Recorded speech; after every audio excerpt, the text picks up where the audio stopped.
উপরে একটুখানি সস দিয়ে ডেকোরেশন করে দিলাম। আর আসলে এত বেশি মজা হয়েছে, মানে অকল্পনীয়। বাসায় জাস্ট মেহমান আসলে খুব চটচটে, ঘরে কিছু না থাকলে কিন্তু এই রেসিপিটা আপনি করে মেহমান আপ্যায়ন করতে পারেন। আসসালামু আলাইকুম। বিশেষ করে মজাদার এবং সুস্বাদু একটা রেসিপি নিয়ে হাজির হয়েছি। সেটা হচ্ছে ময়দা দিয়ে আমি যে মজার একটা নুডলস বানিয়ে দেখিয়ে দিচ্ছি আপনাদের সাথে। এক কাপ পরিমাণে ময়দা নিয়েছি, আর স্বাদ মতো লবণটাকে নিলাম, আর পরিমাণ মতো পানিটাকে অ্যাড করে নিয়েছি। সব কিছু দিয়ে খুব সুন্দর করে আমি একটা মিশ্রণ তৈরি করে নিব। আর মিশ্রণটা একদম খুব পাতলা হবে না, আর একদম কিন্তু গাঢ় হবে না, একটা খুব ভালো করে নিতে হবে। তাহলে কি হবে, আমার নুডলসটা তৈরি করতে সুবিধা হবে। আর এই নুডলসটা কিন্তু খুবই জনপ্রিয় এবং ভাইরাল একটা নুডলস। আর আমি সেই নুডলসটা কত সহজে এবং কত মজা করে রান্না করা যায় সেটাই দেখিয়ে দিচ্ছি। অলরেডি কিন্তু আমার ব্যাটারটা কমপ্লিট হয়ে গিয়েছে। এর ভিতরে কোনো ধরনের দলা পাকিয়ে নেই, আর দলা পাকিয়ে থাকলে কিন্তু নুডলসটা তৈরি করতে খুবই ঝামেলা হবে। আমি একটা চামচ দিয়ে দেখিয়ে দিচ্ছি এখানে একটা কতটা সুন্দর হয়েছে। ঠিক যেভাবে আমি চেয়েছি এইভাবেই হয়েছে। আমি এখন একটা বোতলের ভিতরে এই মিশ্রণটাকে ঢেলে নিচ্ছি। আমি এরকম একটা বোতল নিয়েছি, এর ভিতরে আমি কাপটাকে নিয়ে নিলাম। এখন আমি ময়দার মিশ্রণটাকে সুন্দর করে ঢেলে দিচ্ছি। আর এই মিশ্রণটা খুব বেশি ঘন হবে না বা খুব বেশি পাতলা হবে না, তাহলে কী হবে, নুডলসটা তৈরি করা যাবে না, হয় স্যারাই যাবে নুডলসটা, না জলা পাকিয়ে যাবে। আমি এখন বোতলটার মুখটাকে লাগিয়ে দিচ্ছি। আর এই বোতলটা সেটি করার কোনো প্যারা নেই, বোতলটা অলরেডি এরকম কিনতে পাওয়া যায়।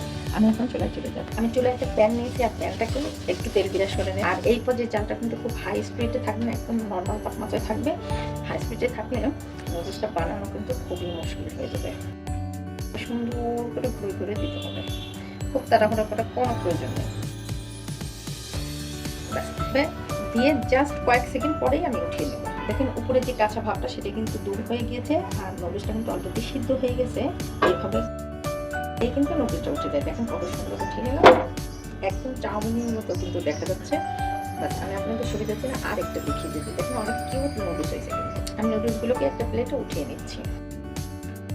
যতবার বানাবো ততবারই কিন্তু একটু তেল ব্রাশ করে নেবো, তাহলে কি হবে, নুডলসটা খুব দ্রুত উঠে যাবে। আমার আরেকটাও হয়ে গেল। এইভাবে করে আমি সবগুলো নুডলসকে তৈরি করে নিচ্ছি। একে একে দেখেন আমি সবগুলো নুডলস বা চাউমিন বানানো হয়ে গিয়েছে। দেখেন কতটা সুন্দর আর কিউট লাগছে দেখতে। এটা কিন্তু নুডলস বলে ভুল হবে, এটা কিন্তু সেম চাউমিনের মতোই দেখা যাচ্ছে। এখন আমি এটাকে রান্না করার জন্য চুলায় চলে যাচ্ছি। তেলটা গরম করে নিচ্ছি। আমার প্যানটা অলরেডি গরম হয়ে গিয়েছে। চিকেন ভেজে নিচ্ছি।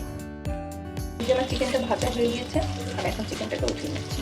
এই তেলের ভিতরে মরিচ পেস্ট দিয়ে দিচ্ছি, ভিতরে কিছু কাঁচা পেঁয়াজ আর কিছু কাঁচামরিচ দিয়ে দিচ্ছি। সুন্দর করে একটু ভেজে নেবো, জাস্ট 1 থেকে 1.5 মিনিট। আমি কিছু মটরশুঁটি দিয়ে দিচ্ছি, আর মটরশুঁটিগুলো আমার ডিপ ফ্রিজে রাখা ছিল। মটরশুঁটি দিয়ে আমি আরও 1 থেকে 1.5 মিনিট ভেজে নেবো। বানানোর জন্য লবণটাকে অ্যাড করে দিলাম। সেই কিছু ক্যাপসিকাম দিয়ে দিলাম। ক্যাপসিকামগুলো আমি একটু টিপ টুপ করে কেটে নিই। ক্যাপসিকাম দিয়েও আমি খুব সুন্দর করে নেড়ে চেড়ে নিলাম। এখন আমি এর ভিতরে একটা ডিম দিয়ে দিচ্ছি, তার জন্য মাঝখানে একটু ফাঁকা করে নিই। ডিমটাও ভাজা হয়ে গেল। এখন আমি সবগুলো উপকরণ দিয়ে একসাথে আরেকটু ভেজে নেব। আর এর ভিতরে ভেজে রাখার যে চিকেনটা ছিল সেটা দিয়ে দিচ্ছি। আমি এখন কিছু গোলমরিচের গুঁড়ি দিয়ে দিচ্ছি। গোলমরিচের গুঁড়ি দিয়ে আর একটুখানি নেড়ে নেবো। এরপর যে আমার সমস্ত উপকরণ দিয়ে নাড়াচাড়া দেওয়া হয়েছে, এখন আমি নুডলসগুলোকে দিয়ে দিচ্ছি। আর নুডলসগুলো দেওয়ার সময় এভাবে করে একটু কেচি কেটে দেবো, তাহলে কী হবে, নুডলসগুলো একটু ছোটো ছোটো হয়ে গেলে খেতেও ভালো লাগবে, আবার রান্না করতেও ভালো লাগবে। এখন সমস্ত উপকরণ দিয়ে আবার নুডলসটাকে আমি খুব সুন্দর করে একটু নাড়াচাড়া করে নিয়ে নেব বা রান্না করে নেব। আর এই পর্যায়ে কিন্তু খুব বেশি রান্না করার প্রয়োজন নেই, জাস্ট শুধু নাড়বো। এই পর্যায়ে আমি হালকা পরিমাণে একটু ঘি দিয়ে দিচ্ছি। চামচ পরিমাণে চিলি ফ্লেক্স দিচ্ছি। ঘি এবং চিলি ফ্লেক্সের জন্য কিন্তু খুব দারুণ একটা স্বাদ আসে। ভিউয়ার্স দেখেন অলরেডি কিন্তু আমার নুডলসটা রান্না হয়ে গিয়েছে। এখন আমি পরিবেশন করে দেখিয়ে দিচ্ছি। কত সহজেই দেখেন আমি তৈরি করে নিলাম হাতের তৈরি নুডলস বা চাউমিন। দেখেন দেখতে কিন্তু সেই দুর্দান্ত লাগছে। তো ভিউয়ার্স দেখেন কত সুন্দর করে তৈরি করে নিলাম হাতে বানানো নুডলস, আর খেতে কিন্তু সেই দুর্দান্ত স্বাদ লাগছে। আপনারা যদি আমার চ্যানেলে নতুন হয়ে থাকেন, প্লিজ আমাকে একটা লাইক এবং কমেন্টস করে আমার পাশে থাকবেন, আমার একটা সাবস্ক্রাইব করে দেবেন আমার চ্যানেলটা। আর ফেসবুক থেকে দেখে থাকলে অবশ্যই একটা লাইক এবং করে দিয়ে রাখবেন। উপরে একটুখানি সস দিয়ে ডেকোরেশন করে দিলাম।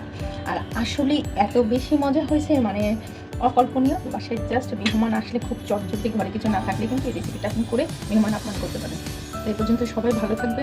আল্লাহ হাফেজ।